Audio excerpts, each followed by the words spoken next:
Čau, já vás vítám u dnešního videa. Dnešní video bude top 5 friendů v Inferno listě, kde ohodnotíme profil, ranky brawlerů, profilovky, battle karty, všechno kolem jejich profilu a jdeme na to. Tak jako první je tady Bejdíček, který má 96 000 pohárků, má Legendary, 3 v rankedech, už jsme teda i Mastera, 20 000 3v3 winů, 33 maximálních win streaků s pokem. Za mě profilovku má teda pěknou, teda si mi dost líbí. Greje má takového basic, ale jakože není špatný, jakože za mě bych si koupil taky. Ale za mě prostě battle karta by se mohla trošku zlepšit. Jestli tam třeba dá nějaké profilovky, třeba po tomto videu, kdo ví. Ale jakože jinak takový fajn, příjemný profil. Má všechny brawlery. Když se podíváme, tak tady má aktuálně 6 brawlerů na 1200 pohárcích. A když se podíváme, tak má tady i hodně těch brawlerů na 1000 a výš.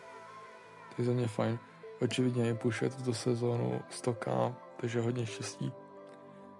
A jdeme se podívat na dalšího člověka.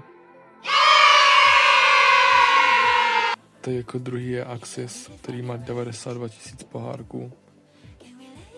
Má Legendary 1 v rankedech, 18 000 3v3 winů, 69 maximálních win streaků s Lumim. Když se podíváme, tak má tady Stua, který je pěkný skin, který se mi taky líbí. Battle kartu má teda pěknou. Líbí se mi jak ta první profilovka, tak ta druhá, kterou bych strašně moc chtěl. Ale pin má taky pěkný.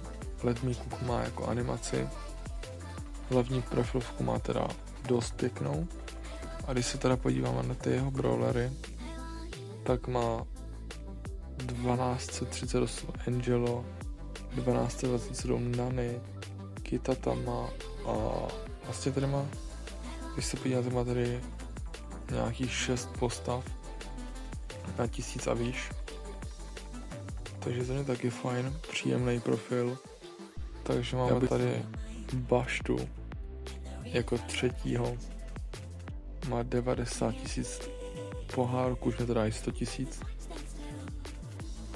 Legendary 2 v rankerech, 19 000 3v3 winů, 45 maximálních win streaků z Juju. Shelly má za mě pěkný skin. Battle kartu má pěknou, za mě první, druhá profilovka je pěkná. Akorát škoda, že třeba byl v battle kartě a jako hlavní profilovku to má úplně stejné. A jako někomu se to třeba líbí. Pin má pěkný, to má Drama Queen, kterou bych chtěl. S vámi napište, jaká to je masterka z jakého brawlera a já bych si je klidně udělal. Když se podíváme na brawlery, tak má 90 full. Nejvíc má teda 13, 18 Stuja, Rika má potom Daryla, ale má tady dost brawlerů skoro na 1100. To je za ně pěkný profil, ranky má všechny. To bych se nemusel dívat. A jo, fajn profil. Tak jako další je tady Coradis, který má 90 000 pohárků. Má Legendary 1 v rankedech, už měl dokonce je Master 1. Skoro 13 000 3v3 winů, 37 maximálních win streaků z Juju. Ten Bell skin má celkem pěkný za mě. Jako není špatný, jakože líbí se mi. Není bad. Battle karta je pěkná. Ta první profilka se mi jako dost líbí.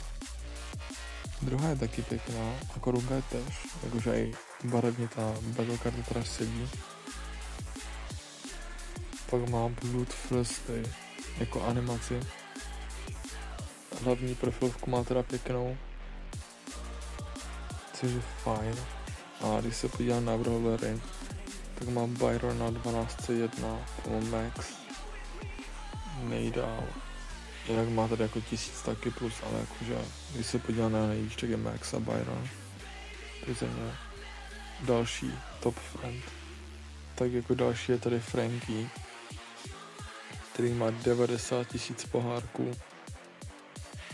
Má Legendary 1 Franker. Master už měl taky. 18 000 3v3 vinů. Amber skin. A ta Amber vypadá hodně dobře. Vůbec jak vypadá jako tak naštvaně. Jí to prostě sluší. Tak je ta modrá. Je to jako ono furt jakože dělá ten oheň, jo? A za mě je to o něco trochu jiného než normální Amber. Je to strašně fajn skin. Vůbec celkově to oblečení, jak vypadá, strašně fajn. Akorát co mi teda vadí, tak ta bezel karta, že není moc dodělaná, ale za mě to není špatné. Masterku má jako star. A má tady jeden pin, který jsem zapomněl teda upozornit. Což je celkem pěkný skin. Jak Amber, tak ten pin. Hlavní profilku má celkem pěknou. Tomu soláru se to aj hodí, za mě ta žlutá.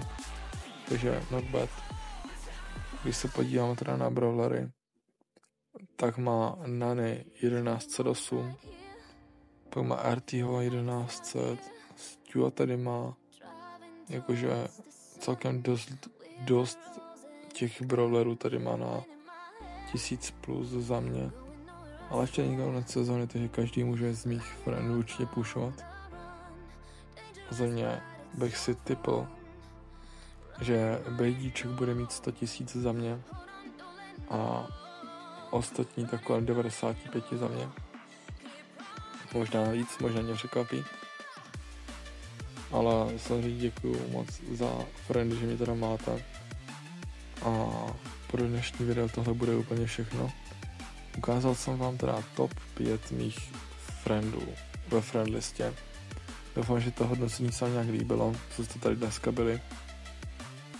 A jestli budete chtít, tak mi napište klidně, jestli byste chtěli třeba pokračování mého friendlistu. A uvidíme se do dalšího videa. Zatím se mějte. Čau.